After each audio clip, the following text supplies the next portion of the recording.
si Romel ba, may mga, may mga parang balita ka ba sa kanya simula nung nag-alis siya sa atin dito? Hindi na po sa nagparamdam ko yan. Hindi na nagparamdam? Hindi na po. Bakit naman? Isa pa sa bundok po. Sa bundok. Wala bang anong huling pag-uusap ni Romel? Yan lang po, sa chat lang po. Sa chat? Opo. Ano sabi niya? Na aalis mo daw po siya. Aalis sa'yo. Sa bundok daw muna po siya magtrabaho. Kumusta naman Melvin? Wala namang kayong nila Romel, yung link usapan niyo sa chat? Nga po, para pong may kunting tampuhan lang po. Bakit? Paano mo nasabi may katampuhan? Merong may mga bagay ba kayo na hindi napag-anuhan tungkol sa na pwedeng makaapekto sa trabaho o Yung parang ko mo, parang nakata ko lang po, parang may tampuhan lang po, parang tumatampo lang po sa akin Kagaya ng sa anong klase? Tampo kasi, hindi ako inimikan. Nitong kailan pa? Yung pong tagal na po yung pagpagalis, pagpaalam po sa'yo. So anong klase ba Ano po, parang ako lang daw po yung laging may time po sa'yo. Ay ikaw po, laging may time sa akin. Kaya po, laging ibang po magbaban tampo yun. Para po, sa isip ko din po, para pong nagdalang tampo po, para doon sa kung ikaw daw po kung may laging anytime sa akin daw po. Parang feeling niya hindi ko na siya pinapansin. Parang gano'n po. Para mas may oras. Hindi naman sa gano'n, kasi siyempre sa akin, mas na-appreciate ko yung mga taong mas palaging nandyan, kagaya ni Melvin po. Si Melvin po may pasok ko sa school, so yun pa lang, medyo mahirap na yun, medyo nakakahiya nga sa school niya, saka kay Melvin dahil nagsasakripisyo siya ng araw, minsan na-absent siya, pinapayagan naman po ng school.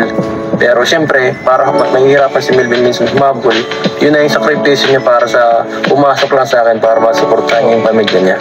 So yun, ko yun, pag napasok si Melvin, mas napapagano ko na, si Melvin mas gusto nito magtrabaho sa akin kaysa sa ibang sa mga... Siyempre kahit sino naman na boss, na kung sinong palagi na dyan, yun na mas mapapansin mo mas loyal sa'yo, mas desidido magtrabaho sa'yo, mas magaganahan kang tulungan din yung taong yun. So yun, minsan nakaka-disappoint ng konti. Pero hindi ko naman sinasabihan siya. Alam niyo yan, hindi ako nagpabawal kahit kailan. Alam mo yan na hindi ako mahigpit sa mga alalay ko. Pag gusto nila umabsent, walang okay lang kahit anong gawin niyo. Kahit di pa kayo pumasok isang linggo, okay lang din. Pero sana sa ganyan, ang pangit lang kasi dito sa nangyari, biglang walang putol agad yung usapan Ang pangit, walang klaro. Kaya andito po kami para mas malinaw ba. So yun mga kasukay, mga kalingap, ito pala yung dahilan, nagtatampo itong si Romel dahil mas binibigyan ng atensyon ni Kalingap Edo itong si Melvin.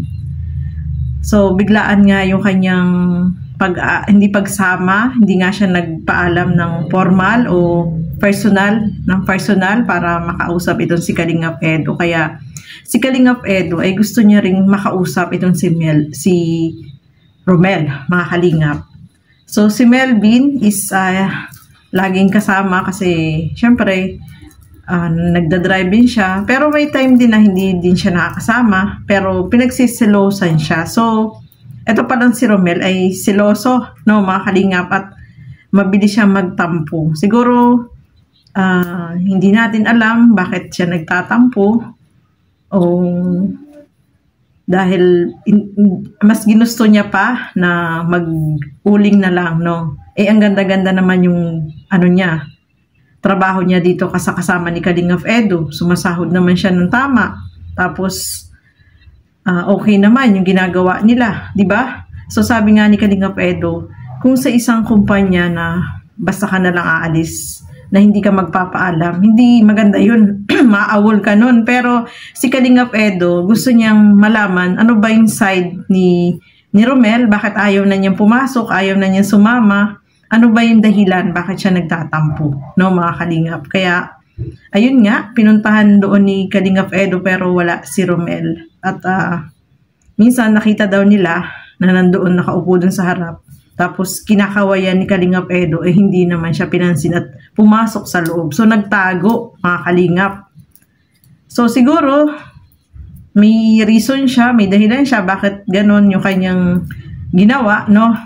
Yun ang gustong malaman ni Kalingap Edo, mga kalingap. Kaya gusto niya makausap ng personal. Ayaw niya nung sa chat lang. Di ba mas maganda naman sa personal? Kasi marami yung isang malaking opportunity yun para sa kanya, no? Makasama, naisahod siya, tapos pag may mga sponsor, nagbibigay sa kanya, at especially itong pabahay sa kanya, no, mga kalingap, sa kanila. Nadismaya itong si Kalingap Edo kasi nga, yung bahay, hindi nila tinitirhan. Itong kapatid niya, ay doon pa rin tumitira doon sa luma na bahay. Doon sa, hindi doon sa pinatayo, no? Sabi nga ni Kalingap Edo, pinatayo niya yun para sa kanila, sama-sama sila doon. So, hindi sila doon, si Romel lang daw yung natutulog doon at yung nanay at si Sherry Shane ay doon sa isang bahay na luma, no, mga kalingap. Dapat inayos nila, no, mga kalingap. Dapat doon sila tumitira kasi pinagawa yun para tirahan nila. At gusto ding malaman ni Kalingap Edo kung gusto pa ba nila na ituloy itong pabahay. Diba? Opportunity ito para sa kanila para matapos tong bahay, tapos gano'n naman yung kanyang yung attitude niya na hindi niya kakausapin si Kalingap Edo, nagtatago siya, no? Mas maganda personal niya makausap. Sana mayroong mag-advise sa kanya, no, mga kalingap, na kausapin niya si Kalingap Edo at sabihin niya ano ba yung problema para masolusyonan. Kasi kung ganyan na nagtatampo lang siya na hindi alam ni Kalingap Edo kung ano yung dahilan, mahirap po yun kasi hindi na siya nagpapakita, no, mga kalingap. Malaking opportunity yun, natutulungan siya ni Kalingap Edo, kasama, di ba? Nakikita naman natin na masaya silang magkakasama, tapos bigla na lang na ganun. Baka may tampo siya, hindi natin alam bakit siya nagtatampo, hindi rin alam ni Kalingap Edo kung ano yung dahilan, kaya gusto niya pong makausap. So hopefully, itong si Romel ay makausap ng personal ni Kalingap Edo para makausap niya at malaman ni Kalingap Edo kung ano ba talaga yung dahilan, bakit siya bigla na lang hindi pumasok, no? Sayang, no? Sayang yung pagkakataon. Mas gusto niya pa dun sa bundok na mag-uuling. Yan, kasama ni Kalingap Edo. Malaking opportunidad, di ba? Madali lang naman yung trabaho. Hindi naman araw-araw na magkakasama sila. Kaya sayang, no? Sayang yung pagkakataon. At saka marami din yung tumutulong sa kanila, no? Nakikita na masipag itong si Romel. Kaya lang, ayun pala, meron siyang ugali na masyadong sensitive, no? Balat sibuyas, sabi nga ni Kalingap Edo. Bawal sa kalingap ang balat sibuyas. Kailangan kapag may sinabi sa iyo, huwag mong dibdibin, no, mga kalingap. Kasi yung gano'n na attitude ay hindi po maganda yun. Yung sinabihan ka lang na hindi maganda tapos dinidibdib mo, hindi naman maganda yun, no, mga kalingap. So dapat kausapin niya si Kalingap Edo kung ano man yung ikinatampo niya o nagsiselos ba siya. So, mas maganda, personal na makausap ni Kalingap Edo. So, ayan mga kalingap, no, hopefully makausap, no, magpakita si Romel, makausap ng personal para mapag-usapan kung ano ba yung problema na dadaan naman yan sa mabuting usapan, di ba, mga kalingap? At kita naman po natin, napakabait ni Kalingap Edo. Sabi nga niya, kung mag-absent yung mga kasama niya, hindi siya naghihigpit, di ba? Hindi siya naghihigpit, okay lang sa kanya. Kaya lang sana magpaalam ng maayos, yung hindi yung magtatago at hindi na siya kakausapin. Sabi niya, di ba sabi ni Kalingap Edo nung nag-chat sa kanya, wala na, hindi na nagparamdam. So dapat kausapin niya ng personal si Kalingap Edo.